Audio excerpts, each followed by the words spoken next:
আসসালামু আলাইকুম দর্শক বন্ধুরা, এই যে R15 ভার্সন 3টা দেখতে পাচ্ছেন, এই R15 ভার্সন 3টা কিন্তু আসলে সেল করা হবে। সো আমি বাইকটা আসলে সেল করতে যাচ্ছি, সেল করার জন্যই হচ্ছে আসলে ভিডিওটা করা আজকে। সো আপনারা এই বাইকের কন্ডিশনটা দেখতে পাচ্ছেন। এখন হচ্ছে আমি আসলে বাইকটাকে ওয়াশ করছিলাম, ওয়াশ করে দেন হচ্ছে আমি আপনাদেরকে ভিডিও করে দেখাচ্ছি। আপনারা ভিডিওতে কমেন্ট করবেন কার কার আসলে সেকেন্ড হ্যান্ড R15 ভার্সন 3 দরকার। ইন্ডিয়ানটা, এটা কিন্তু আসলে ইন্ডিয়ান মডেল। সো আপনারা এই যে দেখতে পাচ্ছেন, এটা কিন্তু মূলত ইন্ডিয়ান মডেল। চাক্কার অবস্থা দেখতে পাচ্ছেন, চাকা কিন্তু মোটামুটি ভালোই ফ্রেশ আছে এখনও দেখতে পাচ্ছেন আপনারা। আর ব্রেক আমি কিছুদিন আগে এটা লাগাইছি, আর গতকালকে হচ্ছে আমি ফ্রন্ট ব্রেকটা গতকালকে লাগাইছি।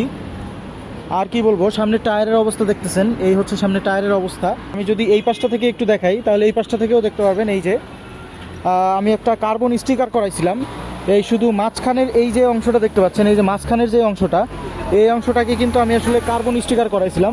সো এই হচ্ছে মাঝখানের এই অংশটা কার্বন স্টিকার করা।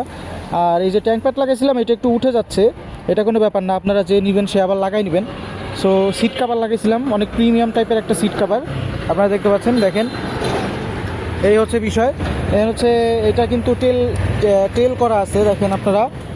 আর মানে ওভারঅল বাইকটা যদি আপনারা নিতে চান তাহলে আপনাদের জন্য আমি বলবো যে বাইকটা একদম পারফেক্ট একটা বাইক হবে।